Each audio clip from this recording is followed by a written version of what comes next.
সকল আপোনালোকৰ বাবে লৈ আহিছোঁ আন এটা নতুন নটিফিকেশ্যন। আপুনি যদি লেবাৰ কাৰ্ড বনাইছে, লেবাৰ কাৰ্ড বনোৱাৰ সময়ত আপোনাৰ যদি কিবা ভুল হৈছে তো টেনশ্যন লোৱাৰ কোনো প্ৰয়োজন নাই।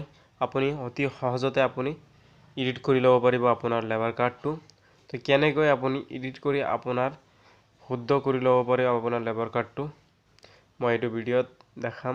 যিসকল নাজানে তেওঁলোকৰো এইটো ভিডিঅ'। তো বলক ভিডিঅ'টো আৰম্ভ কৰোঁ। তো প্ৰথমতে আপুনি ক্ৰম ব্ৰাউজাৰত যাব। ক্ৰম ব্ৰাউজাৰত যোৱাৰ পিছত আপুনি টাইপ কৰিব ৰেজিষ্টাৰ।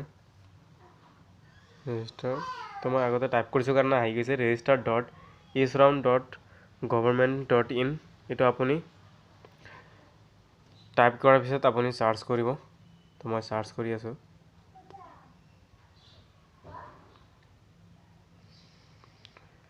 চাৰ্চ কৰাৰ পিছত এনেকুৱা ইণ্টাৰফেচ আহিব।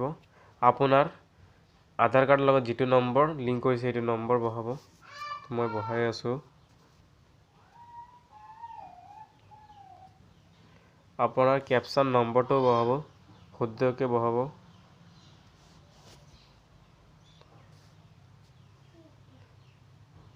Z58V4V। তো মই কেপচান নম্বৰটো বহাইছোঁ। এতিয়া আপুনি কি কৰিব, চেণ্ড OTPত ক্লিক কৰিব। এতিয়া এটা OTP আহিব, এই OTPটো এণ্টাৰ কৰিব। তো মোৰ আহি গৈছে।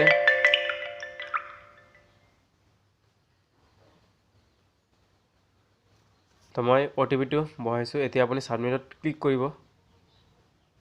ক্লিক কৰাৰ পিছত আপোনাৰ আধাৰ কাৰ্ড নম্বৰ বহাব লাগিব। তো আপুনি আধাৰ কাৰ্ড নম্বৰ বহাব। তো মই আধাৰ কাৰ্ড নম্বৰ বহাই আছোঁ।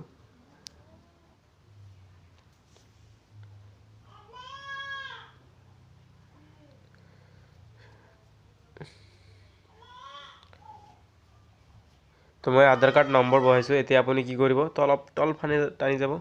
টানি যোৱাৰ পিছত আপুনি ছাবমিটত ক্লিক কৰিব।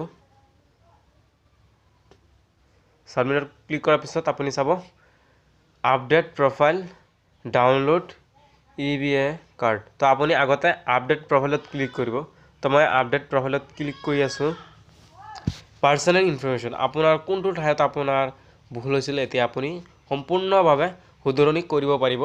তো আপুনি পাৰ্চনেল ইনফৰমেশ্যনত ক্লিক কৰিব। ইয়াত আপুনি কি ভুল কৰিছে শুদ্ধ কৰাৰ পিছত আপুনি কি কৰিব, তলফালে টানি যাব। টানি যোৱাৰ পিছত চাব আপডেটত ক্লিক কৰিব। আপডেট হোৱাৰ পিছত আপুনি কি কৰিব, বেগত ক্লিক কৰিব। শুধৰণি কৰাৰ পিছত আপুনি এইটো কৰিব। আপডেট কৰাৰ পিছত আপুনি বেগত যাব। তো আপুনি এড্ৰেছত কিবা ভুল হৈছে, তো তেনেকৈ আপুনি ক্লিক কৰাৰ পিছত আপুনি ইয়াত কি ভুল হৈছে ভুল হোৱাৰ পিছত আপুনি শুধৰণি কৰাৰ পিছত আপুনি আপডেটত ক্লিক কৰিব। আপডেটত ক্লিক কৰাৰ পিছত আপুনি বেগত ক্লিক কৰিব। তো তেনেকৈ আপুনি আপোনাৰ লেবাৰ কাৰ্ডটো শুদ্ধ কৰি ল'ব পাৰিব। তো ভিডিঅ'টো যদি ভাল লাগে তেনেহ'লে লাইক কমেণ্ট শ্বেয়াৰ কৰিব। তো ভিডিঅ' আজি এইখিনি।